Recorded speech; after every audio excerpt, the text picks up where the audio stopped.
Ladies and gentlemen, welcome to Comics Evolve, where we discuss all things around comics media culture with your hosts, Andy, Jarian, and Alex. Welcome to Comics Evolve with myself, Andy Stead. And I'm Jarian Gibson. And I'm Alex Stroud. How are we, guys? We're back for another week. We've got Secret Invasion. I've dubbed my background green, so that this is the green for scrolls. If you can see in the background, I've gone with the green lighting for the scrolls. That's cool. Yeah, I thought that was quite cool. Yeah, Alex, how are you? Good. Haven't bought anything this week. Haven't read anything new, unfortunately. Just watched Secret Invasion. So. Fair enough. I've got something for you though. Have you seen Funko's Bitty Pops? The tiny ones, the little tiny ones. The little tiny ones, yeah. I've seen those. I would be so afraid to buy those because I know I'm gonna lose them somewhere. And not only that, but I had one of the little Funko keychains too, and I had it on my keys, and it was like of Iron Man, and the arms fell off of it and everything like that. So I was just like, okay.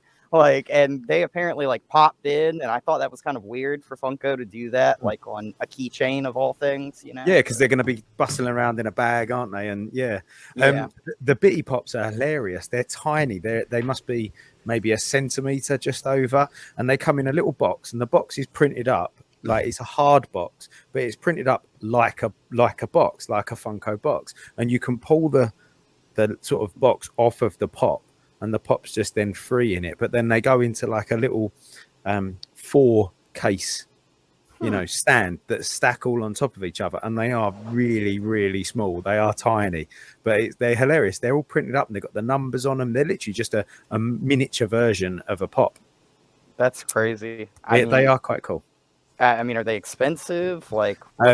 So Paul from Geek Garage, Paul Edwards, he's selling them for £12.99. So £12.99 and you get a pack of 4 in there. Okay, so that's not bad.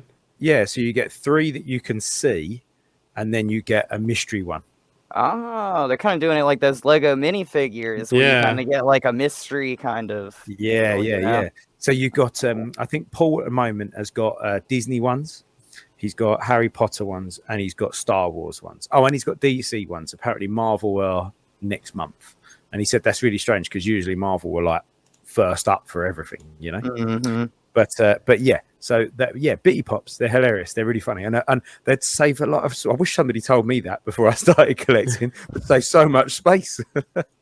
Yeah, never mind. Jarian, how are you? Doing good. I'm officially on a break, so I'm off this upcoming week. I got family coming in town, so we're going through and getting everything at the house ready, and then plus the holiday on Tuesday, so make sure we did all of our shopping today for what we're going to cook up. So, but yeah, doing well. Happy to be on with you guys. Nice break from all the chores today. So it is one of those things, isn't it? I love coming on here and talking about geek stuff. It's great. It's a proper release at the end of the week, just to sort of just a nice way to start off the next week as well. We've just finished watching Extraction 2. So this is Chris Hemsworth's Netflix sequel to his Extraction 1. Where he allegedly died in the first one. Yeah, that's right. And there's Idris Elba turns up as well. So you've got you got that little Marvel connection there. Heimdall and Thor. But I'll tell you what, really great action in it. I mean, the story is so-so, it's fairly predictable, but you're not watching it for the story, you're watching it for the action sequences, and I must say they do them very, very well, and they're doing a lot of these one shot action sequences, to really incredible as well how they're actually doing them. I mean, there's one that lasts for about 12 minutes, which is an incredibly long time for one take. And the camera goes from what looks like running alongside him and some other people in a bit of action, a gunfight scene or a hand-to-hand combat scene, then into a car, then the car drives off, then the camera's in the car, turning around in the car, looking at the people in the back, then it goes out the window again, then it flies out as though it's a drone, then it sort of pans around, then it goes back into the car again, through his window, and then it's in the car again, then it comes out of the car again, then it's walking. Incredible. absolutely incredible. I mean, I wouldn't go as far to say I was blown away, but I was very close. I was like just confused. I was like, how did they do this? This is incredible. Really, really well done and really exciting. Felt like, I'll tell you what it felt like. I was a big Time Crisis fan as a kid. Yeah, played a lot of Time Crisis. Used to hide behind my chairs in my bedroom, jumping up, shooting. It felt like Time Crisis. That's what it felt like. It was really, really good. I've got to admit, I was impressed. I like the first one, and it's on my list to watch the second one. So looking forward to seeing that. I might get that in this week. Yeah. I've never seen either of those movies, so you're watching it for the action. It's as simple as that. The stories are, like I say, they're quite predictable, and the acting is the acting, but you cannot take it away from the action. It is very, very good. And Joe Russo actually wrote the second one. I'm not sure if either of the Russos has anything to do with the first one, but Joe Russo wrote the second one. Okay, but worth a watch for the action sequences on their own, because they are very impressive. And quite creative as well, actually. Along the same lines as Raid, that kind of creativeness. But yeah, very good. However, we're here to talk about Secret Invasion episode 2, aren't we? I'll tell you what. In preparation for this week's episode, I watched Captain Marvel again, and now I have questions. I have a lot of questions, especially. What are they? So we know that Fury used Skrulls in Far From Home. I think he used them more than that. Because if we're getting right into the episode, the very beginning, that flashback, around 1990, seven? Five or seven, something like that. The first was 5, then I think it jumped to 7. So this is post Captain Marvel. And basically he's telling them, you work for us, I'll find you a home. So what all kind of work have they done, for him? And how many times has Talos stepped in, or possibly someone else stepped in for him? So, for example, that scene in Captain Marvel when Carol asked him, tell me something so outrageous that no one would know about you. He says, I can't eat toast if it's cut diagonally. Okay, let's flash forward to Age of Ultron in Barton's house. The sandwich is cut diagonally. Now, he said toast, but it's bread still, and it's cut diagonally. Was he a Skrull in Age of Ultron, right? We know basically the snap was him. We know that for a fact. But how many other times? Winter Soldier. I have all kinds of questions about Winter Soldier, especially when he goes to Steve's apartment and gets shot, right? Was that a Skrull then, and that's how he survived that shooting, getting shot like that? Because that was a pretty, injury. And on the table, was that him as well? And then was that him at the end in the bunker with Maria Hill? Or was that Soren and Talos there too as well? I wonder how many times have they used Skrulls for him throughout this whole MCU? The other question, too, I'm jumping ahead to, is Rhodey knew about Skrulls for a long time as well. And this is the first time we're hearing about this as well. So there's all kinds of questions, and I hope we get some answers here, because we have a thread here going on a lot deeper than what we already know on the surface with this show and what we've known in the past MCU projects. I agree with a lot of that. I think the most interesting part is when Fury basically meets a young kid Gravik, and in that one scene, and he's talking about to all of them. It almost seems like he's building a secret army for something, like this is off the books, nobody else but Fury knows about this, and this is almost like a backup plan for a backup plan, kind of. He's always got something up his sleeve, Nick Fury. So this seems like one of those that he's trying to do something here. And it seems like he has been using them in the background for all this time. But in this episode, when he finds out that there's 1 million Skrulls on Earth, it's like his mind is blown, because he's I knew of X amount on here, but I didn't know that there were 1 million on Earth. So, I mean, it seems like they almost use that kind of as their way to kind of sneak in, get a little bit more power, and it was almost like Fury almost brought this on, because Talos says to him in that same scene, why would I not put out a call that it was safe to come here for Skrulls? Yep. You gave us a safe haven. Yep. So, like, I mean, it puts him in a very weird spot, Nick Fury, you know? And that's their entire motivation right now is finding a new home, right? Their home was, well, they said it was Skrullios was destroyed, and a million came to Earth for the call, except for the Emperor's cabinet, whatever, the close ones to the Skrull Emperor. Is the Skrull Emperor still out there too? Do we know that? You know, or is his cabinet of people or whatever he called them? He called them his Skrull something. Are they still out there? Where are they at? What really happened between the Kree Skrull War? You know, we only hear things, we talk about it, but we don't see a lot of details about it or that kind of stuff. Yeah, I think that Fury knows more. He knows more than he's letting on about everything all the time. And I think the perfect example of that was possibly one of the greatest lines that we've had in the MCU for a long, long time. And that was, I'm Nick Fury. Even when I'm out, I'm in. Yep. I mean, that was just, I mean, that's so Nick Fury. So perfect. And so Samuel L. Jackson as well. Like, it could not have been, like, nobody else could have delivered it like that at all.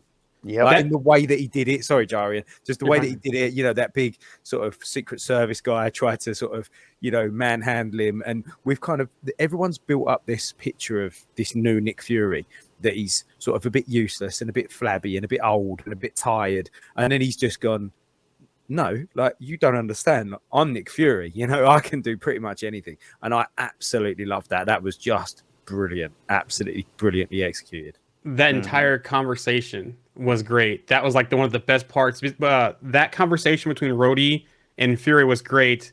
That, and then the whole interrogation with Sonya as well. Those two parts were the best parts of this episode, and my favorite parts of the episode too.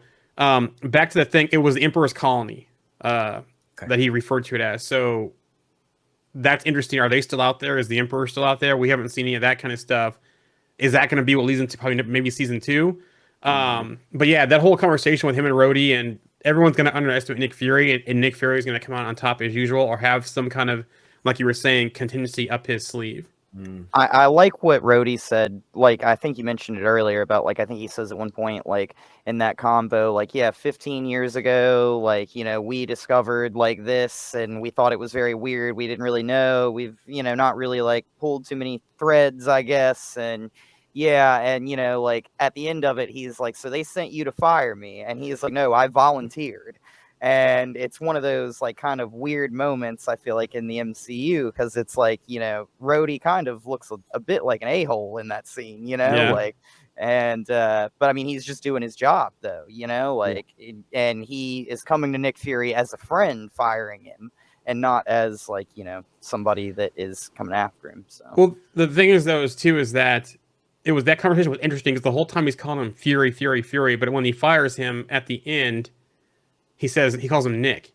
And again, back to Captain Marvel. No one calls him Nick. Everyone calls him Fury. So that is feeding the fire out there that Rhodey could be a Skrull. I don't know. After that conversation, I'm not sure if he is. But I don't know too, because he wants to call the Avengers in, and then they have the whole nod to the Secret Invasion stories. Like, no, we don't want them fighting each other. You know, so that was kind of the nod to the comics. So that was kind of an interesting conversation. I'm still trying to figure out what Rhodey's role is in the government. They haven't come out and say yet either. In this part, he was a special envoy in this one. He wasn't. They didn't really say what other thing he plays. But the other thing that caught me funny too is during that whole thing with the council that he was at, leading that conversation, said the president, how he was getting annoyed with Slovakia, and then he wanted to put on cover bomb them, and then Fury says, "Well, just cover bomb their ass," you know. So it was kind of funny with that whole conversation between those two about Slovakia and them getting annoyed. It almost seems like he's like a Secretary of State role, almost. Like, I mean, he was out there talking to, like, the UK Prime Minister, to talking to, like, other, like, people. I remember sitting at that table, you know, talking about how the United States was not involved in what happened in the first episode, and da-da-da-da. And yeah, I mean, like, it seems like he's out there trying to, like, smooth over all the issues. He says at one point, like, you know, the U.S. is about to lose all of our alliances right now because of this one act that you did, Fury, or something like that. So it seems like they've almost got, like, him out there kind of just smoothing everything over and trying to get back to, you know, at least some sort of normal, I guess. From the chat here, Fury's absolutely using people, underestimating him to his advantage.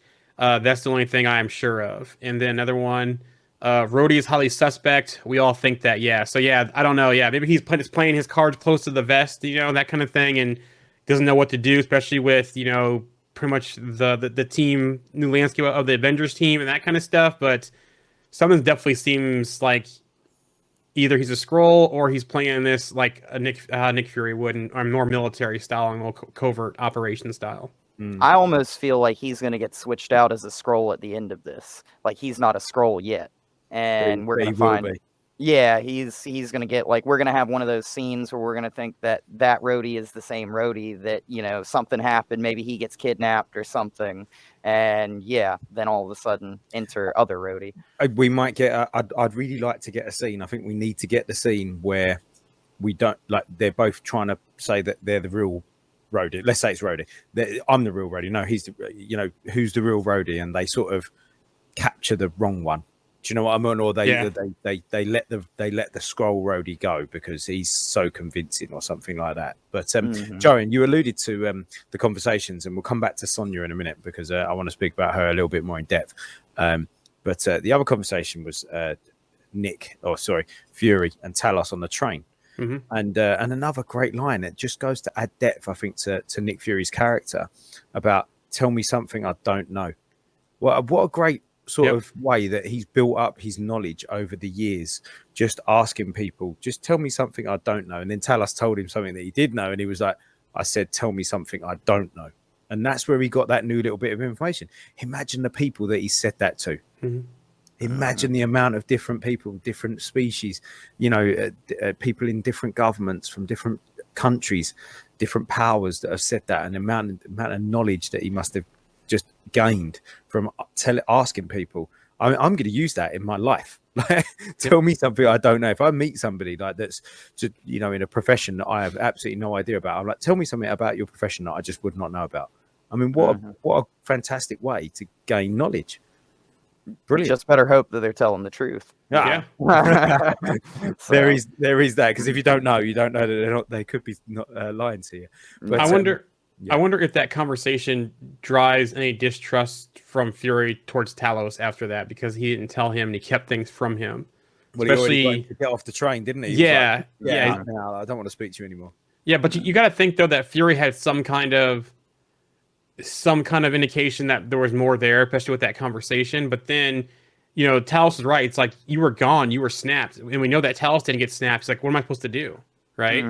We were trying to figure out what was going on, and back to the beginning of the episode, Fury's whole thing was that he promised them a new home, that he'd help find them. Captain Marvel, he said that. In Captain Marvel they did that, and then they did it again this episode when they met in London, when Gravik was a boy, and then how versed in depth Fury was with the Skrull lifestyle even at that time. So you can tell from when Captain Marvel up until that 95 and 97 how deep he was within the Skrull people, like he was one of them. And we see Vara in there with Gravik, and that pretty much the big thing at the end of the episode. We know that that's his wife, that Vara is basically Priscilla, his wife, and everyone's like, oh, he doesn't know. I'm like, it's Fury. He's been around the Skrulls for how long? That's his wife. He knows. And it's just the whole thing. It's like, well, why have we heard about her? Well, look, Age of Ultron again. Barton, he helped Barton keep his family off the books, keep him a secret. No one knew Barton had a family until Age of Ultron. We're seeing the same thing here. No one knew Fury had a wife, other than saying in Age of Ultron, the wife kicked me out. I'm sorry, Winter Soldier, the wife kicked me out. There had been no indication of Rhodey having a wife. Yeah. I mean, I really feel like Talos is in kind of like a weird spot here, because like he was the one that kind of was like, hey, Nick Fury's a good man, you can trust him, so I think this is part of the reason why he was ousted from the council. Like they felt betrayed by Talos, because they wouldn't have been here had it would have not been for Talos like pushing Nick Fury is the one that's going to help us and do all this kind of stuff. So this kind of puts him at like Nick Fury and Talos in a weird spot where I think they're going to be kind of riding out through the rest of the series together. They're going to have to come back to each other. And they're going to have to fight through this problem together, because if they don't, both sides kind of like humans and the Skrulls are kind of going to end up, I feel like, against both of them ultimately. So they've got to kind of work this situation out. It's almost like Fury is basically on that savior level with the Skrulls, at the early stages, and he's kind of fallen from that grace, and because of that, so has Talos. Mm-hmm. Can we talk a little bit about Ben Kingsley Adir and how good he is as Gravik? Yes. You know, the whole scene again with the council, I thought was brilliantly played. He was, you know, as an actor, I'm saying he was charismatic. He was sort of smooth, authoritative. Is that a word? Commanding. Let's use that. It's a bit easier to say. And just a little bit sinister as well, but without being like evil. He didn't seem like he was evil. He just seemed like he had a real sort of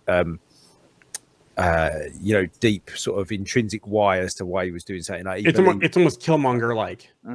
You could say. Yeah, totally. Yeah, absolutely. I think he's great. I'm still not convinced that Gravik is Gravik yet, just because we have not seen Gravik turn back into his scroll form. I have a feeling that they're going to do this for every episode, where we never see his real form until like the final episode, and it's not going to be Gravik. I don't know why. Like, you think it's Soren still, don't you? Yeah, sort of, yeah, but like if it's not Soren, it could be somebody else. Because like the thing that bothers me is in that scene, everybody stands up except for the one that's like, yeah, I disagree with this, and they all turn back into their scroll form. Yep. He becomes Scroll General, still sits down at the table, never changes his form, and then stands up and walks out. And I'm like, you would have thought maybe like since they all turned back into Skrulls, maybe he would have turned back into a Skrull in that moment. But would it be a mind F if it was Vara, Fury's wife? Like maybe something happened to Gravik, and because you saw how close her and Gravik were in that early scene when they did the flashback, that maybe something already happened to Gravik, and so this is all Vara doing this, and she's posing as Gravik, and that's why we haven't seen her change back. Because if it's not Soren, it could be Vara. You know, that would be the ultimate mind F if this was Vara as posing as Gravik. Yeah, I mean, like the whole idea of this show is like you don't know who you can trust, right? Yep. And even when somebody is like a Skrull, like you know that they're a Skrull, they can take somebody else's identity and you not know it. So like just on that simple premise, I'm not sure I trust that Gravik's Gravik yet. Yeah, and from the comments here, he also criticized them for doing things humans do. Yeah. He said he'd rather he likes dogs, and the whole thing about dogs and humans, that conversation. Yeah. I mean, I'd quite like to think that he might be playing somebody else as well. Like that'd be interesting to think that there's two characters that we're seeing in this show that are actually the same Skrull. Do you know what I mean? And they're playing both sides maybe somehow. I don't know. I like that idea as well. I think that would be quite a twist if they did that. Back to that real quick. I was say back to that council meeting though, and all them standing up. You kind of got a glimpse of how deep the Skrull invasion already is, right? Because you had a UK Prime Minister, a NATO Secretary General, a newscaster who's basically the Fox News equivalent on this show. Yeah. And then you had Shirley Sager on the council meeting who both basically voted him general except for her, and then she called Talos right away, which was interesting. I thought she was going to go outside and get popped straight away. Yep, me too. I was surprised that she lived beyond that episode, to be totally honest. I was going to move on to talking about Sonya a little bit more as well, because I thought her that entrance to that shop was just absolute class, just brilliant again. That door was locked. Yeah, it was. So what does that tell you about me and doors? Just brilliant. I love those little quips. She's coming out with this really sort of quirky character who's got a bit of a dark side to her, hasn't she? She's not scared to, inject somebody with something that's going to boil their blood. Yep. So Extremis tech it appeared to be. It does appear to be that. I didn't think that at first, and it was only then when we saw the computer afterwards, and it showed you, which we'll come to, I guess, in a moment, that it said Extremis. I was like, oh, okay, maybe that is what that was, because I didn't think that's what it was at the time. It didn't even click. Well, because she knew who the doctors were that were working on that for the Skrull. So at some point, she probably has worked with that doctor to get some kind of Extremis-like torture vehicle, because the way that he was happening and burning up that kind of stuff, it sounded like Extremis. Yes, it looked like it the way when they went too hot, and what happens when they start doing that, it looked like Extremis too. So I think that was Extremis. She says something like it'll heat your insides up to 160 degrees or something like that, and make you feel like you're burning in your veins or something like that to him. So yeah, it totally does. Yeah, I like the way that she finished that scene off, just sort of kicked him out of the way, and then when she was crawling under the thing, she just looked like a little old lady, like crawling along under the thing. It was quite funny, and it just goes to show how sort of menacing she can be just by still being, an older sort of human female, if she is a human, of course. I just thought it was interesting when she walks in and she's like, "Where is the secret hatch to get out of here? Like, where's the escape?" And they're like, "Oh, okay." And I was like, "All right, so this is gonna happen. They're gonna come for him." And then right off the bat, they show up, and then she climbs right out. I was like, they kind of like telegraphed that, like she knew it was coming, and she was just like, "Okay, I'm gonna cut off his finger. Oh, look, you're a Skrull. Like, okay, let's see. Let me stick you with this and see if this works against you." I think is kind of the ideal there. And then she got a little bit of info. Now she's gone. Like. Interesting, but from the chat real quick, back to Shirley, they will use her, see who she runs to. That's a good point. Maybe it was kind of a Trojan horse type thing, to kind of. She ran to Talos. Yeah, she called him. You know, to have a meet. Yeah. So maybe they're keeping tabs on her. Yeah, sure. So just finally on the Sonya thing, I'm wondering. Like I say, is she a Skrull? Is she a human? Is she sort of, if she is a Skrull, is she working against Gravik or with Gravik, or is she working independently? Or could she be the Skrull Queen? Well, this is so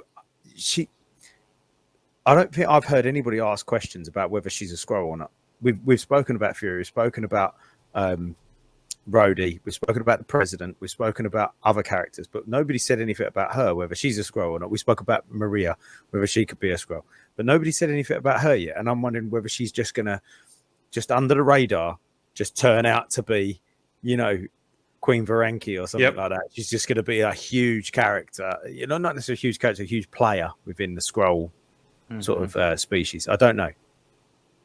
Yeah. If she's not, though, I hope we get more of her, whether it's MI13 or whether it's tied to Union Jack or any of that kind of stuff, or even Spy Master stuff. I hope we get more of her because I'm really digging her in this series so far.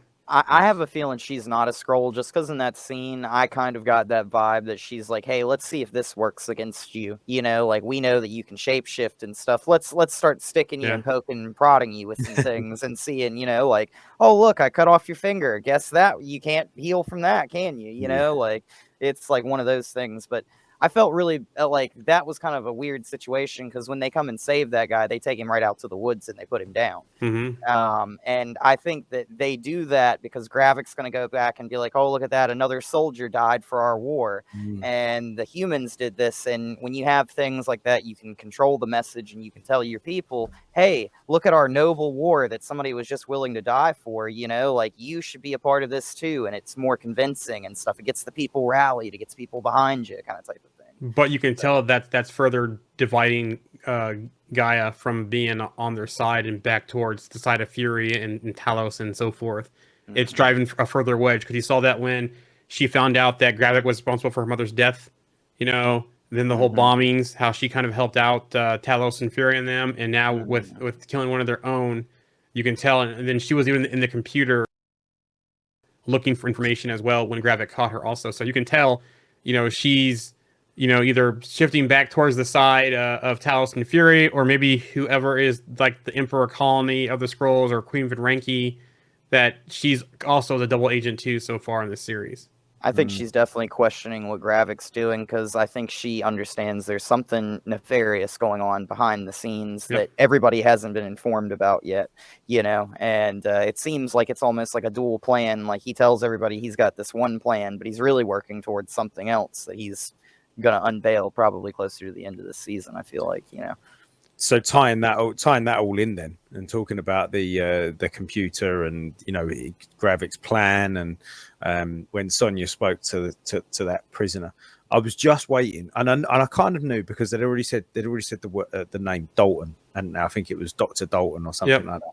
But I was kind of waiting when that prisoner said, "Oh, they've got a married couple working on it." I was like, Say Richards. Say Richards. I know he wasn't gonna, but you was kind of thinking, "Oh, is he? Come on." Yeah. But I knew he wasn't. But yeah, I mean, the computer, that was really interesting. That whole that whole idea. You know, I mean, is this the way I look at this is this a version of the sort of super soldier serum for Skrulls that's going to potentially lead to a super Skrull? You know, are they trying to use these 4 elements? You know, Groot. Who did we have? Groot, Cull Obsidian, Frost Beast, Frost Giant, and Extreme. and yep. Yeah. Are they going to try and use these 4 powers as to create a super Skrull, and it's going to kind of not work? They're going to maybe use Gravik. Is it not going to work? So that then they keep looking, and that's where they kind of fall onto maybe other powers. Is that going to tie into the Department of Damage Control, where they sort of kept talking about looking for different powers that they can add in? I thought that was really interesting. I don't know what you guys thought about it. Yeah, I wonder if we are going to get some tie back to Miss Marvel, when the DODC agent said we haven't seen those powers before. You know, how they've been keeping tabs on people and how they're trying to do their harvest of DNA, because, you know, they're doing the comic book tie here, right? Because in the comics, the Super Skrull, it was basically the Fantastic Four's combined powers for the Super Skrull. But you're seeing, since we don't have F4 yet, that they're using some of the same things, right? Groot could be, you know, Mr. Fantastic stretchiness.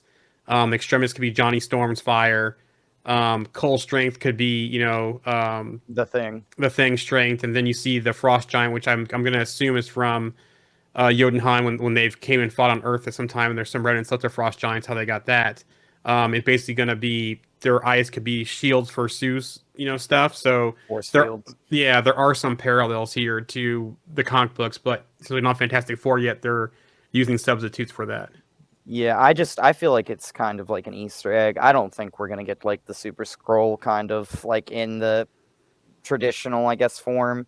I think we're probably gonna see, like, you know, that scene in the trailer where Gravik like stretches his arm, and it's obviously like it looks like he's taken Groot's like DNA and mixed it with his own. I feel like in that point. But, you know, like, I feel like we're probably going to see them probably try and do a couple of these things to Skrulls and have some complications. Like, they might have an extremist person blow up or something, you know, like that. And they're going to start to really see some issues that kind of happen. And we're probably going to see them try and work out those kinks by the end of season 1. But I don't feel like we get a Super Skrull in that traditional format in this series. I have a feeling whoever, like Emperor's colleague, Queen Vinranki, whoever else is behind the scenes on this, we're going to get that whole thing, you know, never seen the Skrull to do a Super Skrull's job. And next season or next project, we're going to get Super Skrull at that point. Mm-hmm. From the chat real quick, back to Gaia. Gravik knows of her descent, I'm sure. He probably knew what she was looking at on the computer as well. It seems like Gravik's a very bad man, right? It seems like he is 2 steps ahead of everyone. But I think he's underestimating Fury. I also think that him saying he's not worried about the Avengers leads me to see that there's an Avenger that is a Skrull that's keeping an eye on them for him. Or they have other ways of keeping eyes on the Avengers. Because that was kind of his brash and cockiness there versus, you know, towards Fury, towards the Avengers. I think that's going to be his downfall, though. Yeah. Yeah, I think I like what you said there. He does seem to kind of know what's going to happen, and it is this kind of power struggle between Fury. It's going to be this power struggle between Fury and Gravik. Like, who knows who's one step ahead of the next one? It's like a game of chess, isn't it? Like, how can they maneuver each other? What does Gravik know? What does Fury know? Do they know enough to get around the other one? Do they know enough people, and have they got enough like sort of back doors to abuse? To beat the other one. Mm-hmm. It's basically a chess match. Yes. Yeah. Yep. From the chat here, I think Gravik will experiment, and we'll see an early stage prototype Super Skrull, but not the real one yet. Maybe we'll only get a glimpse anyway. Gravik is a mean dude, very confident and capable, but yeah, you can't bet against Fury. We also know what it seems like too, as far as other Skrulls, that the president is either a Skrull or not a Skrull yet, because remember the trailer shot 2 of Nick shooting down his helicopter, which leads me to think that trailer was either Gravik posting as Fury or Fury shooting the actual president down because he's a Skrull. So there's some deception there going on too. That could go either way with that trailer shot. And you know what? And this is kind of the point about this program, isn't it? Like, anything can happen. Like, we're going, could that be Gravik posing as Fury shooting down the president to make it look like Fury is against the president and the president's a human? Could it be Fury shooting down the president because he thinks the president's a Skrull, but he's not, he's a human? Could it be Fury shooting down the president because he knows he's a Skrull? And it's like, you can just keep going like this. Who's a Skrull and who's not a Skrull? Who's is that what, like, I mean, I think I said last week, was that Maria Hill a Skrull? I mean, it seems like what we saw there, that's pretty conclusive evidence that was actually Maria. We saw Maria's mum. Well, hold on. Go quick. on. I want to talk about that too, because that still is suspect. But anyways, back to the whole thing about the trailers and we don't know what's going on. This is a good point. The trailers can't mislead very much now with that new law, so they can't put too much deception in there. But in this series, really? yeah, but also this series though, with the way it is. Yeah, exactly. Yeah. Yeah, like I don't know why, but until like the Skrull Gravik impersonated Nick Fury and shot Maria Hill, it didn't dawn on me that, like, who knows who's actually Skrulls and humans in the trailer. And I was like, oh wow, like I was just so blown away in that moment. I was like, why did I not realize that was probably not Nick Fury? Because like I didn't realize. I was like, why did Nick Fury just shoot her? And then when he smirked, I was like, oh, that's somebody else. It's like Gravik or something, So like it just completely blew my mind, because I was like, oh, just like you said earlier, these trailers can go either way, honestly. Like they're open to interpretation, and nobody's like, hey, Nick Fury just shot that in the trailer. Like you just see it, like Yeah. so, Yeah, and this is definitely one of those. If there's any project that's going to make you think that, this is it. mm-hmm. But that's and I think that's what part of the fun is about this one, isn't it? Yeah.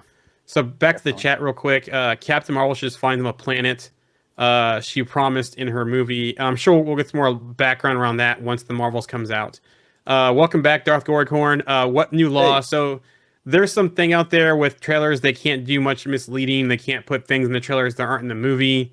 I guess there was some kind of issue with that, so they kind of addressed that, and they can't do it. Like So that's what's going on. The biggest Infinity one, like War. the Hulk Yeah. running in Infinity War, So, and you're like, yep. that was there front and center for everybody to see. It wasn't even close in the movie, was it? I thought I woke up in like a different timeline or something when I went to go see that movie in theaters. I was like, where was the Hulk in this movie? Like, like what did I just get misled? Like, Yes, yes, Nate's right. But you're saying back to Maria Hill. So that whole scene there, right? Closed casket. There was nothing about her death that warranted a closed casket. Why they couldn't do some kind of thing. We saw other people in the MCU in caskets. Why they closed casket her, right? We saw nothing. And her mom sure did play the role there and was pissed off, and she got what she wanted out of Fury as far as information and that kind of stuff. And Fury's guilt because they wanted to get to him, so they killed her. And Hill's mother doesn't want her death to be nothing. So I think that's going to play a key role. But again, there's some not closed casket. Precedents here. I do have a quote from Kobe Smolder about another project for Marvel she's working on. But yeah, I still don't 100% believe she's dead yet in the MCU. Yeah, I mean, I kind of feel like this is. Yeah, go ahead. I was going to say, I think she is, but I think she'll be back. I think she'll be back as an LMD. I think she was an LMD or a Skrull. Another Skrull was posing Right, out of there. okay. Yep. Yeah, I mean, she's the perfect person to bring back as an LMD. Sorry, Alex, go on. And there's precedent there in the comics too. So yeah, I was just gonna say, I definitely think she is dead, like real dead, in the show. But I mean, I think that this is one of those things that this was meant to be a motivator to Nick Fury, kind of like, this is like, hey, this is meant to be like to his character the equivalent of like saying like, everything I touch and everybody around me, I keep ruining their lives, kind of type of thing. And this is supposed to be kind of like his wake up call to, like, I guess in my head, for him to kind of like get himself back in gear and be like, hey, like I need to squash this threat before more of this happens, Like, in the Legends episode, in the Nick Fury, and not actually, I think in the Nick Fury one and in the Maria Hill one, in the Legends episodes, I don't know if either of you watched them, but they highlighted when Fury said to Hill about Coulson's death being, not the death, sorry, the cards that he had in his. The motivation. They were found in his locker, not in his. And he said, Fury then says they needed the push. And I think that's kind of this, like you said there, Alex. Like that was his push for me. That was his push.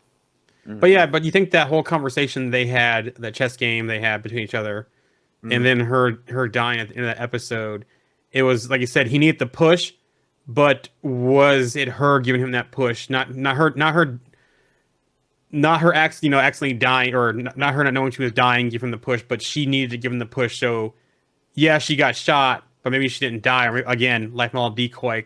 Same thing. Back to the whole Avengers thing. Yeah, unless she's been an LMD forever, unless she died years ago. Like maybe she died years ago, and she's just there's loads of LMDs of her, and they can just recreate one. The only thing that bothers me about that, though, is Rhodey says, "Do you know how hard I had to work to get Maria Hill?" I think in this episode, back from the Russians, you know, like because she died and they just left her there, and you know. But again, remember, Maria Hill worked for both Fury and Stark Industries.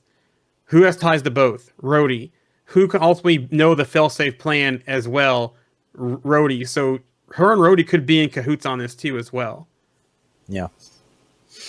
So essentially, and because think about it, her dying, him firing, Rhodey the one to go there to fire Fury, all that Rhodey, in the way that basically Fury was when he gets up, he goes basically, "I'm back."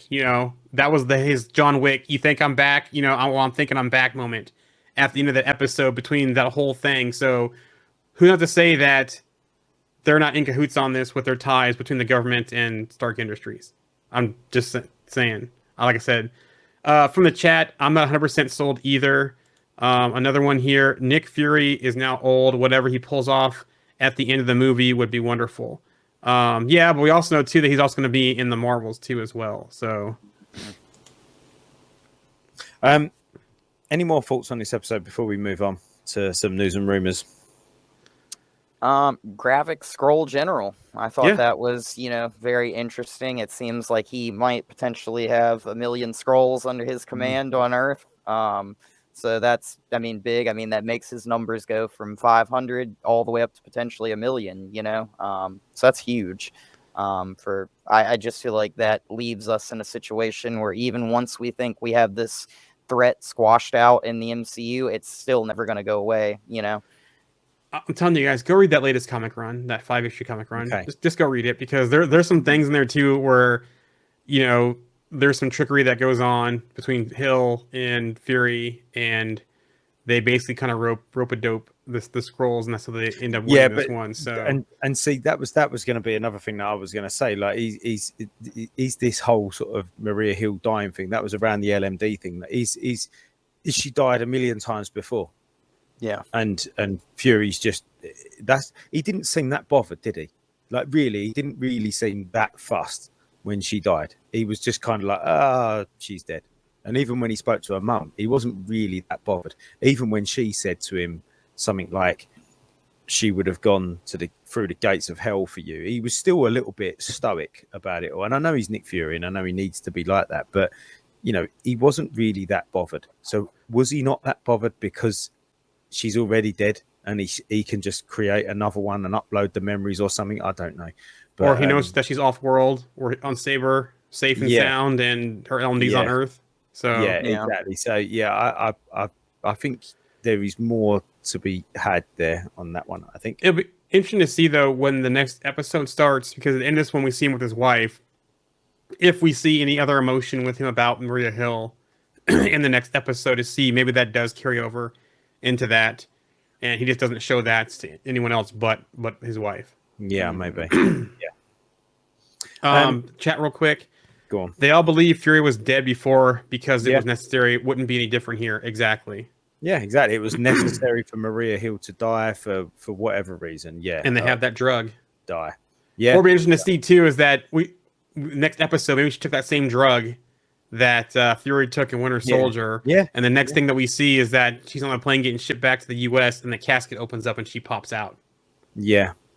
Yeah. So, because that would be another neat tie back to her past, wouldn't it? And Fury's past and the MCU's past.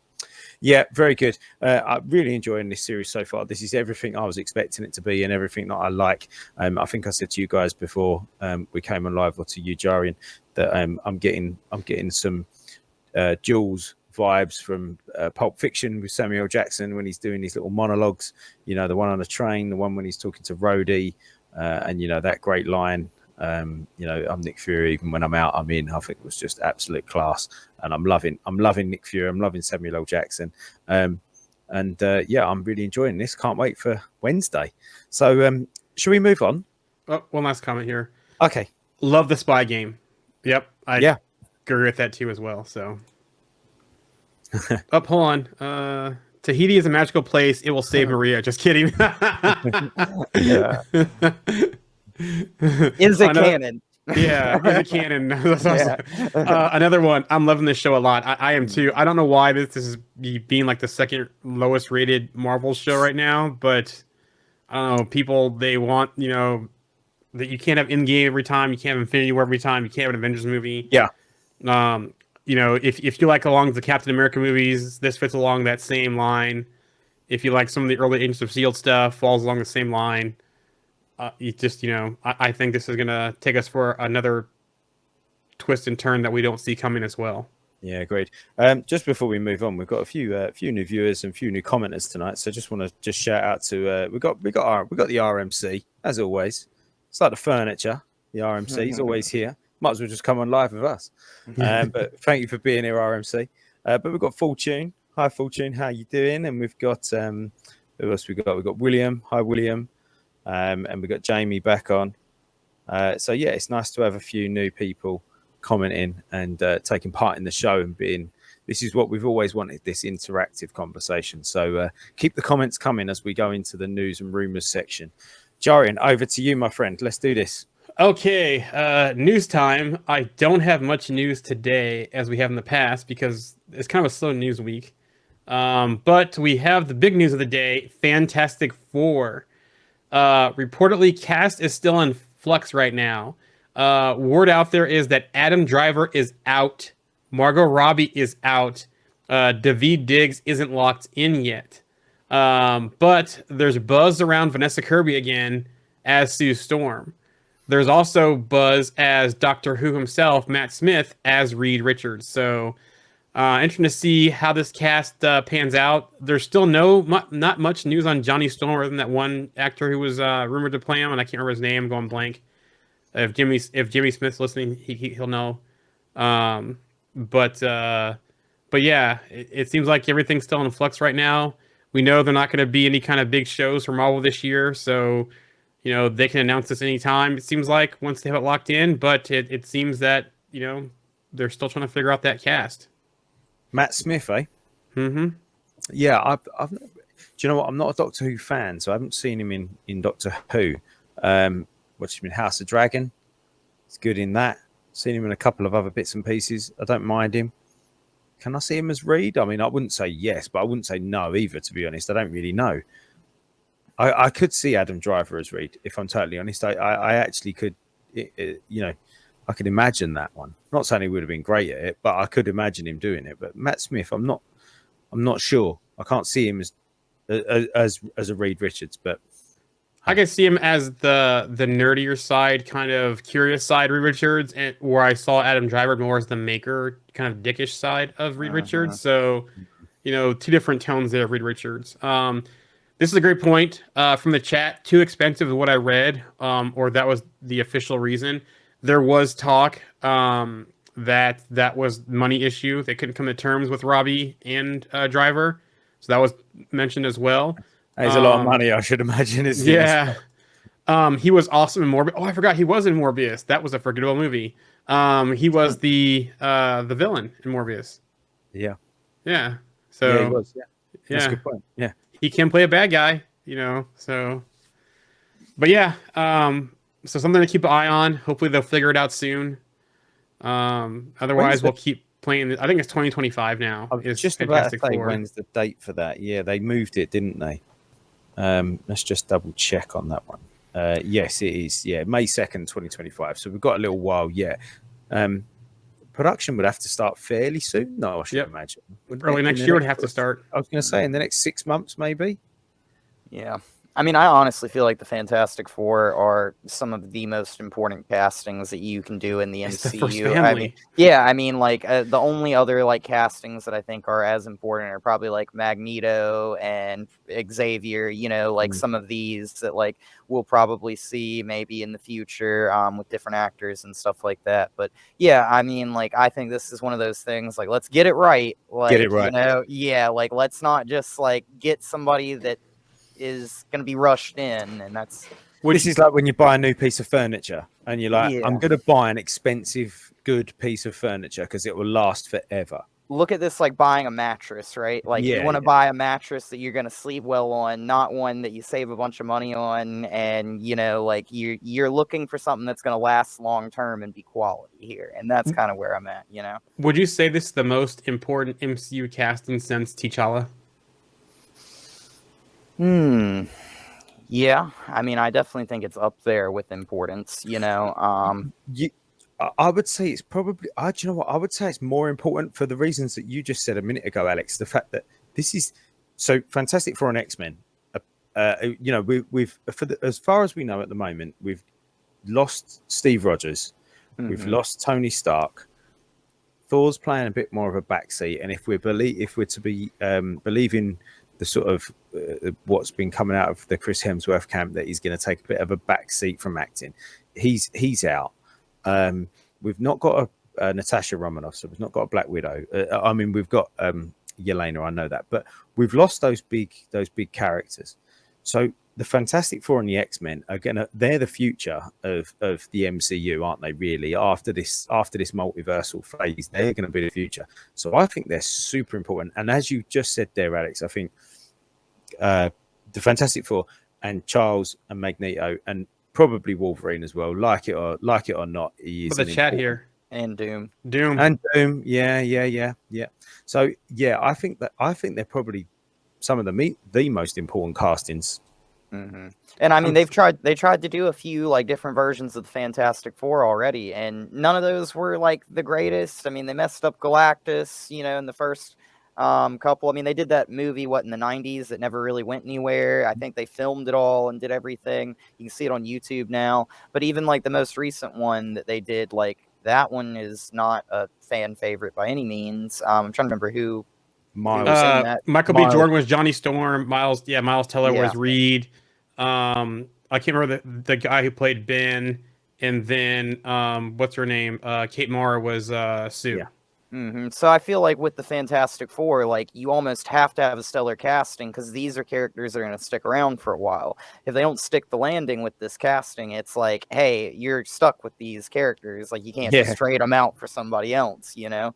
Could you see them bring back Ian Gruffudd? What's the name? Ian Grufford, yeah. Grufford as Reed. I think he did it all right. Reed. I could see it. Reed. I liked him as Reed, honestly. I liked him. And do you know what? I still, because they brought back Anson Mount in Multiverse of Madness, I still think they should have brought back Ian Grufford as Mr. Fantastic, and then probably just given us John Krasinski as Mr. Fantastic in the MCU, not that sort of throwaway. That was a little bit confusing to me. I was like, great, we got Anson Mount as Black Bolt. That's great. Like, great little callback to Inhumans, even though that was rubbish. Give us Ian Grufford as Mr. Fantastic. That would have been brilliant. You know what? They can make Anson Mount Reed Richards. Honestly, have you watched him? Have you watched him in other stuff though? He does pretty well. Never he's one of the captains on one of the Star Trek shows as well. I think he could pull off a Reed Richards. Do you know what? I think actually I watched Top Gun Maverick and Miles Teller's in that. I think Miles Teller could actually do a good Reed Richards in like now he's a bit older, like because he was quite young, I think, when they've done it before. But he's put on some size and he's become a man rather than a young man, and I think it would probably work better now, actually. Speaking of that movie, and I know age is going to be an issue. Hangman, the guy that played Hangman, he could be a Johnny Storm too, but I think he's a little old for Johnny Storm. Right. Okay. I can't remember the actor's name. Yeah, but he, I think Glenn Powell, I think his name is. Okay. He could be a Johnny Storm, but he's a little too old for Johnny Storm. It depends how they did it. You want a young Johnny Storm. You know, at this point, if they just having problems with the casting, just go and make the cast Always Sunny. You know, make Glenn Howerton Reed, make Dee. I can't remember her real name. make her Sue, make Charlie Day, make him Johnny Storm, and just let Danny DeVito voice the Thing. You know, They should have Mac be the Thing. That way he can talk about cultivating Mac. Oh yeah, Mac. I forgot Mac. Yeah, Mac can be Doom. I don't know. Yeah, they should just make DeVito Doom. That would be, so awfully bad that it would be probably good. But speaking of that though, I think Glenn Howerton could pull off Reed Richards too. I think he could. Out of all the people on that show, I think if they give him a shot at it, I think he could pull off Reed Richards. I was just thinking about Doom, and it got me thinking about Henry Cavill and the fact that he'd be quite cool as Doom, and then it also got me thinking of Idris Elba again, because I've just watched Extraction and Idris Elba turns up in that, and then it got me. I saw a quote, and I don't know whether this is true, but I love what he said. Idris Elba said that he's basically abandoned the idea of becoming the next James Bond. Yep. Because he said, I think the quote was brilliant. He said, as soon as it became about race, that was me done. Yep. Loved that. I just like, what a brilliant way to go. Why make a thing of it? Like, was I going to be good at it or not? Like, forget about what race I am. I really love that quote. I just thought that was such a strong quote. And he was like, do what you want. If that's what you're looking for, then I'm done. He could be a Doom too, honestly. He could pull he has the voice for it. He has the presence. Yeah, I've seen him play a bad guy in a few different films. I think he could pull off. Yeah, a Doom. Yeah, I do, and I think as much as I loved him as Heimdall, I do think he was wasted. I think he could have been a bigger character in the MCU. Idris Elba, because he's a great actor and a big stature of a guy and a very noticeable man. So yeah, Doom could be good for him. Yeah. I don't know why, but I've always pictured Cillian Murphy as Doom for some reason. He could do it. Yeah, and he's a little old. I think he's like, I just looked it up. He's like 47 years old. That's like the only thing. Yeah, but I mean, like, I like him. I feel like he'd probably do like pretty decent job with that, But yeah, he's good. He's a good actor. I like Cillian Murphy actually. I've liked every time I've seen him. I've liked him in pretty much everything that he's done. Not necessarily liked the movies that he's been in, but I've liked him in pretty much everything that he's done. What did you think of Julian McMahon, who played the Doom in the first two movies for Fox? What do you think about him? Yeah, he was that typical sort of charismatic kind of Doom, wasn't he?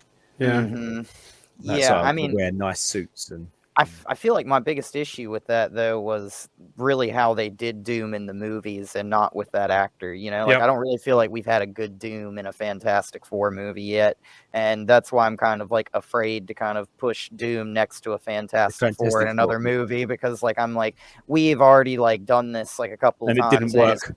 and it got worse as it went on. So like, let's do something different. Yeah, do a Psycho Man, do a Mole Man, do a Nihilist, do Blastar, do one of those other ones. Even do Inhumans if you have to. You know what? Reboot. Why not? Same time. Reboot Fantastic Four and Inhumans at the same time. There you go. And Anson Mount. Yep, there you go. Black Bolt and Reed Richards. Yeah. Okay. Moving on. Moving on. We do have a synopsis that appears for Loki season 2. Loki season 2 picks up in the aftermath of the shocking season finale when Loki finds himself in a battle for the soul of the Time Variance Authority. Along with Mobius, Hunter B-15, and a team of new and returning characters, Loki navigates an ever-expanding and increasingly dangerous multiverse in search of Sylvie, Judge Renslayer, Miss Minutes, and the truth of what it means to possess free will and glorious purpose. So, that reveals nothing. Yeah, and there is a lot of smoke that Loki season 2 and Deadpool 3 are going to have some crossover. I love that line that Loki's always said about glorious purpose, because I feel like he's going to realize that his glorious purpose is to kind of disrupt this whole Kang thing in the multiverse, and that's going to be his glorious purpose, and ultimately. But yeah, I'm looking so forward to that new season for Loki. Yeah, me too. Later this year. Yeah. Is it really? Yeah. It's September, isn't it? September? Yeah, I think so, yeah. Yeah. Wow. Let me have a look at my dates. I think I might have. Didn't realize it was that close. That's exciting. What we got? Yeah, October 6th. October 6th, there you go. At the moment, yeah. October 6th. Awesome. And then that'll finish. Right into the Marvels, right? Right into the Marvels, yeah. Speaking of the Marvels. Ooh. What, Samuel- what an amazing little segue that was. Yeah. Samuel L. Jackson on 3 Captain Marvels in the movie. 3 Captain Marvels. After Secret Invasion, I'm moving on to the Marvels, where you got like 3 different people who are Captain Marvel. You got Brie Larson, you got a black Captain Marvel, and you got a Muslim Captain Marvel. So they're working on the universe in a way that's inclusive. Even like Shang-Chi and all those things that happen there. And who the hell is Bad Bunny going to be? Like Bad Bunny's in the Marvel universe. Who that? What's he going to be? So it maybe, something happens with that movie where they're all getting the title or something. I don't know. But 3 Captain Marvels. So Was that? Did you say that was Samuel Jackson quote? mhm. Yep. Yeah, I think that's just Samuel Jackson being Samuel Jackson. He probably doesn't know what he's saying. Yeah, I think it's. Do you know what I was somewhere today. My wife was at a craft market, and she was outside the cinema, and there was the big screen outside the cinema showing all the trailers for the latest movies. So I must have watched without sound, but I must have watched the Marvel trailer about 6 times today. It was just repeated, playing over and over again with all the other trailers that were coming out. And I really need to watch that again, because I was trying to remember what they were saying, trying to remember the song, because they had Beastie Boys, didn't they? Intergalactic playing in the background as well. And it looks really fun, actually. I'm really looking forward to this movie, and I think it's going to have big ties into this and big ties into things going forward. I think it's going to be a bit of a linking movie as well. And I think it's going to finally explain that Miss Marvel thing where they found the bangle and the 10 rings thing on a Kree arm. Yeah. And we see like there's possibly the other one, like, On a Kree, with yeah. the Kree. So I think like hopefully we'll get some sort of explanation on how that one ended up on Earth, maybe, and they'll kind of go full circle. Lots of answers. Mhm. Lots of answers to that, and to where Monica's been, and to where Nick's been, like what's happened at the end of Secret Invasion. More about Kamala, more about Carol. So yeah, there's going to be lots of answers, lots of things that are going to be coming together in this movie. It's almost like a mini Avengers movie in a way, isn't it? With all the different characters. And you've got 4 big characters that are going to be showing up in this movie that we know of. Yeah, I'm interested if we see Talos in this film also. Also, too, remember when one of the recent films we saw Talos, when they mentioned Captain Marvel, because don't you invoke that name? Is there some conflict there? Is it more than just her not helping them find a home, or is there more to it between Captain Marvel and the Skrulls too? Also, so yeah, that'll be interesting to see. From the chat here, I'll get to this in a second because we're going to talk Captain America in a minute after this piece of news. Deadpool 3. It's being reported that Channing Tatum has filmed a cameo scene as Gambit. Remember, he was supposed to be in that Fox Gambit movie that got scrapped. So, yeah, okay, that's going to be somebody else that's going to get croaked, I reckon. Yep, or just some kind of like joke thing type, jump the universes or something like that. From the chat here, Secret Invasion comment. Do we think the Marvels is chronologically before or after Secret Invasion? That's a good question. I'm gonna assume it's after, but this could be before, because remember Fury was on Saber and came down at the beginning of Secret Invasion. And in Secret Invasion, in the Marvels trailer, we see him on Saber again with Monica. So that's a great question. I'm not usually against going backwards. I quite like going backwards. I quite like filling gaps in. However, at this point in this multiverse saga, I think we just need to go forwards at the moment. But so remember, I hope it's forwards. Wasn't the Marvel supposed to be beginning of this year though? Yeah, that's true. With all the schedule changes. Yeah, I mean, and they have scrolls in the Marvels trailer too. So like, I feel like this has got to be after. I feel like we're gonna probably end up maybe moving forward, like you said, and it's gonna be like, hey, we've got some good scrolls up here on Saber, and like we're trying to help them out too, kind of type of thing, and that'll just be kind of like background to the Marvels story. Maybe that's why Monica Rambeau. Maybe that's why she's out there looking at the jump point, is because they're trying to figure out like, hey, how do we figure out, to travel, go someplace else to find them another planet or something like that. So Also, to remember that when we saw Fury at the end of Far From Home, he was up on Saber also with multiple scrolls, or on some ship with scrolls too. So Mhm. they were probably building Saber at that time in Far From Home, Yeah. and those scrolls are probably still up there, and that's why we can see them. Mhm. Another one from the comments here. I just hope the other Marvels are not as insufferable personality wise as Brie Larson was as the role. It's like I don't agree with that one. I thought she was fine. I think she played the role the way it was just from seeing her other body of work. Yeah, I mean, I think that Carol's always been a hard ass, hasn't she? In the comics, and she's always been. She's not. Nobody really does like her. Like, I mean, I don't. That's they do like her, but she's supposed to be that kind of She's hard. bullheaded. Yep. Yeah, this is Stubborn. it exactly. So yeah, yes, yeah, Plus exactly. the military Strong-willed. stuff. Plus the military going, Alex. stuff in her. Keep going. Yeah. Yeah. Yeah. Just listed them off, but yeah, Yeah. all of those things, all of that. Yeah. I always joke, and I think I said this in the group the other day, that if this were DC, she'd be a Green Lantern. Like, she would have a Green Lantern ring, because, like, she's just got one of those, like, when she sets her mind to something, she is not going to change it. You know, like, that is. She'd be like 100%. basically Centro, wouldn't she? Basically, if she's a Green Lantern, she'd be what's his name? Is it Centro? Oh, you talking the about Sinestro? Yeah, one that she would- becomes Yellow Lantern? Yeah, wouldn't that basically be her if she was a Green Lantern? I mean, That's the kind of way he is. Okay. I don't know about that. I just mean that as in, like, Green Lanterns are given their rings for having strong wills, and Oh, she's yeah. got one of the strongest wills, I think, ever in Marvel Comics. You know, like Which is why we need a Civil War II storyline as well. Mm-hmm. From the other chat here, she's written to rub people that wrong way. Yep, exactly. So moving on to Brave New World. I almost said New World Order. Brave New World. It has wrapped filming. And so the question here from the chat, was anyone else surprised the new Cap movie already wrapped initial filming? That's a nice bit of news in a sea of delays. Well, they were pretty far along. They actually finished up their shooting in DC last week, I think it was, or earlier this week. So they're pretty far along. And at that point, with the script being pretty much locked down, I don't think the writer's strike impacted them. Right now, the only thing that'll probably impact them is if they do any rewrites and reshoots, or if there's the Screen Actors Guild strike, it's going to affect promoting the movie. So, and that's supposed to be out next year, right?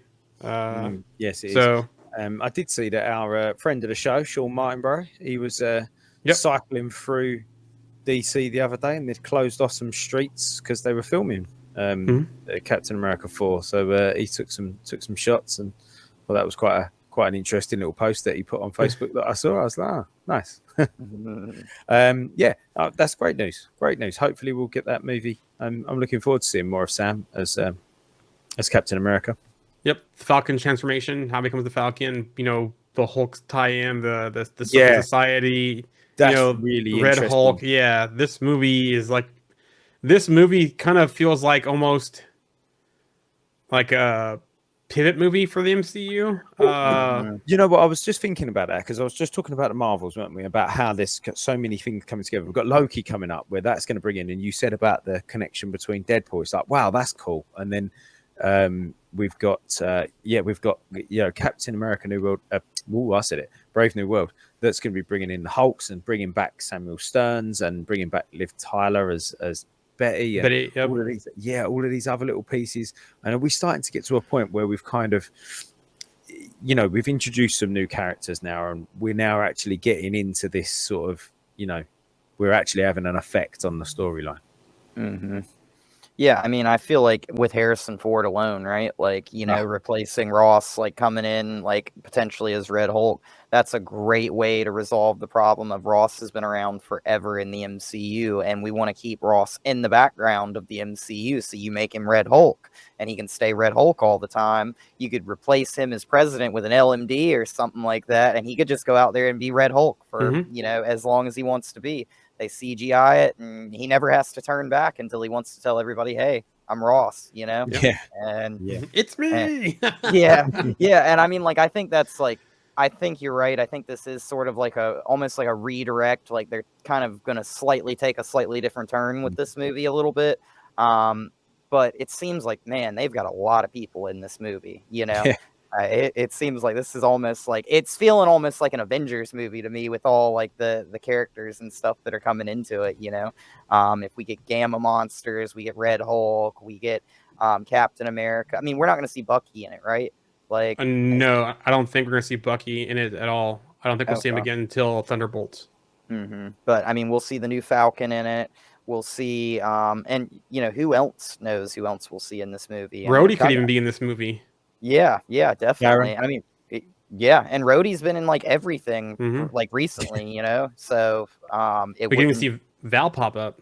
Yeah, definitely. Maybe a Thunderbolts reference or something like that. Or just even if we get any John Walker flashbacks or references, you know, we could get her just what we've seen with, you know, from Wakanda Forever to Secret Invasion, and then now another this. thing I was going to say, anything from Wakanda, you know, they gave him the wings, didn't they? So, you know, we're going to see anything from that.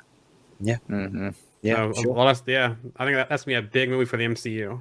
Definitely. I'm looking forward to it. Venom 3 news. Set photos and videos show the movie will start off where No Way Home post-credits left off. It also looks like the setup they're filming in Spain, but it was set up to look like Dia de los Muertos, which is basically the Day of the Dead in Latin American culture. So yeah, interesting to see that. That's how things are going to kick off. That's interesting that it's going to lead off from the end of No Way Home. Yep. Because obviously it's going to reference that movie and that whole situation straight away. Is there any kind of inclination as to what the storyline's going to be around that one? It looks like we're getting talks in. It looks like we might get Lady Venom from one of the castings. I think it's still kind of up in the air right now. So I'll have to see what more comes out for what that storyline is going to be. Interesting. Cool. Last piece of Marvel news. Actually, someone goes, not bad actually from the chat here. So yeah. I think Venom probably, you know, a good thing they've done on the Sony side. I enjoyed the first one. The second one's kind of a mess. Hopefully they bring things back in for the third one. Moon Girl and Devil Dinosaurs. So Kobe Smulders has confirmed in an interview with Entertainment Weekly that Maria Hill will return in more episodes following her death in Secret Invasion. She said, I do not make those decisions. I am still working on Disney Channel's Moon Girl and Devil Dinosaurs animated show. I literally recorded some episodes today, so I have no idea how or when she's going to come back around to me, but I'm always welcoming the call. So a lot of ambiguity there about, you know, what's going on. So interesting. Yeah. DC news. Superpowered, the DC story premieres on Max on July 20th. Will be a 3-part documentary. Up from the chat here. On my Kobe Smulders comment, it's smoke. So yeah. So you'll have that 3-part documentary of the DC story. Moving on to more DC news. Superman Legacy. Basically, Superman Legacy will have a Superman join a world where superheroes already exist. But what does that mean? I've got this crazy theory, and it's, I think, right after the Superman movie, we've got the Authority movie coming. I think that's like the next DC movie. I could be wrong on that. But James Gunn's been talking about how that's like his passion project, the Authority. And they're kind of this group that they're kind of like a Justice League kind of type, but they like are quite dirty. They don't mind getting down in the mud and like killing and doing like kind of like terrible things. And yeah, I kind of feel like when Superman makes his appearance in that Superman Legacy movie, they're going to be around for a while, and his existence is going to challenge them, like, because he has these morals and he's a different hero kind of type of deal. And I feel like that's maybe where they're going to go with that, like Superman versus like maybe old heroes like the Authority who have been around a while. Yeah, so Okay. Who knows? That's a good point. I didn't think about it that way. I was like, maybe the Justice League already exists and he just joins them. I don't know. That's what I was thinking. Yeah, I mean, like the Authority are from like Wildstorm Comics. That's something that, like, you know, they've become a part of DC now, and so Superman's done some stuff where he's worked with the Authority, I think, in like some recent like comics in the last few years and stuff. But you know, yeah, they're an interesting group. I feel like they're going to just directly have some sort of conflict with Superman at some point. I'll have to read up on them. Speaking of Superman Legacy, we have casting news. David Cornsweet has been set to play Superman Kal-El / Clark Kent. Rachel Brosnahan, hope I'm saying this right, is on board to play Lois Lane. James Gunn also confirmed via Twitter. He says, accurate. They're both not only incredible actors, but also wonderful people. So it looks like Nicholas Hoult once again loses out on a superhero role. Uh-huh. Yep. And Rachel was in Westworld as Dorothy, right? Maybe. Wait Maybe a I'm minute. wrong about. Sorry, who's Rachel Am I wrong about Brosnahan? I think I'm saying her name Oh last night. no, you're not talking about Rachel Evan Wood. Oh, Yes, that's who I'm thinking yes, of. I was- That's who yeah. I'm thinking of. Okay, yeah. Different character, Yeah, different yeah. person. Yeah, I got him confused. I was just curious. Rachel Evan Wood's cool. Actually, I Yeah. like her. She's a bit Yeah. strange. But she wasn't she like married to Marilyn Manson or someone Yeah, she was in a relationship, and it's a long history of abuse and stuff. So Yeah. Strange stuff going on there. I didn't put her for that. Do you know what I mean? That was a real surprise. You sort of read that and you go, "Oh, that was odd." But yeah, she's a great actress. Mm-hmm. Suicide Squad 3 news. James Gunn confirmed it's not happening. He was recently on Inside of You with Michael Rosenbaum, who played Lex in Smallville, but also he's been in Guardians of the Galaxy.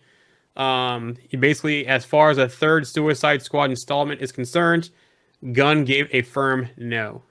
So, Wow, that's very firm as well, isn't it? I mean, Yeah, they're enjoyable films, you know. I think it's because one, Waller is going to probably pick up like on a lot of that Suicide Squad stuff. Right. If we're being honest, And then which- Peacemaker. Yeah, Peacemaker is kind of like the spin-off of that. It's As just well. more of the same. Then basically is what you're saying. They don't Yeah. need more of that, right? Yeah, maybe. Hey, as long as we get more vigilante, I'm happy. Yeah, yeah. Star Wars news. James Mangold on his Axe Boba Fett movie. At the point I was doing it, it was probably scaring the shit out of everyone. Sorry for my language. I was making much more of a borderline R-rated single planet spaghetti western. They probably would have never been able to embrace Baby Yoda if I had made that. It didn't really belong in the world I was kind of envisioning. So it sounds like it would have been a pretty fun movie. That sounds like it would have been Yeah. really good. Yeah, I think they need to. Yeah, that sounds like a movie they should have made. Shame. Moving on to the boys news. Showrunner Eric Kripke says season 4 will not release until the writer's strike has been resolved. From the comments here about the Boba Fett film. Sounds good to me. Yeah, right? Yeah. Make that movie. Yeah, just make it. You know, it doesn't have to be part of the universe, just make it. Yeah, exactly. Yeah. But yeah, so he says that the boys will not release next season until the writer's strike is resolved, which sounds to me either it's out of principle or two, they have rights they need it done and they can't do it until the strike is over. Right. So That's when is that going to be over? Is there any inclination as to when that's going to happen? I don't know. Okay. Fair enough. We do have some news on Hollywood Walk of Fame stars. Kevin Feige, Gal Gadot, Chris Pine, Michelle Yeoh, and also Chadwick Boseman will all get Hollywood Walk of Fame stars. From the chat here, it's annoying at this point. I'm over it. As far as the strike, yes, but you know, they got to come to some kind of terms and do what they feel is best for both sides to get things going. I have no other comment other than that. It's hard to comment, isn't it? It's hard to know what are they striking about exactly? What do they want? What are the demands? What are the studios doing? What are they not doing? What are the guilds doing? What are they not doing? There's so many unanswered questions from our perspective. It's hard to know what to say, isn't it, really? And that's all the news we have this week. Hey, okay. Any final thoughts then before we go? Anything on Secret Invasion? Anything on any of the news or any other bits and pieces we want to talk about before we cap this one off? I don't think so. Okay, me neither. I'm. Do you know what I'm going to do? I bought Judgment Day. The other week. I'm going to get into it because I really need to talk about something new that I'm reading, and that Secret Invasion run as well. Yes, it's 5 issues. Go read it. And it looks like they're setting up a part 2. So Okay, cool. I will definitely do that then. in that case, Jarian, where can they catch us? Live stream, Twitter, but we can't see the chat. So make your way over to Twitch, YouTube, Trovo, Kick, the Facebook page, or the Facebook group if you want to join us live and be involved in the chat. And then we post stuff on. Well, I need to start posting on TikTok again for the group stuff, and also some stuff on Instagram as well. Everything is under Comics Evolved, where you can find us, except for Instagram. It's Comic Evolved. Excellent. Thank you, everybody, for joining us. It's been a pleasure. Some really good comments tonight, some good interaction. We'll see you next week. Yeah, Take maybe I'll see the Flash. I'm just kidding. Have a good week. Bye.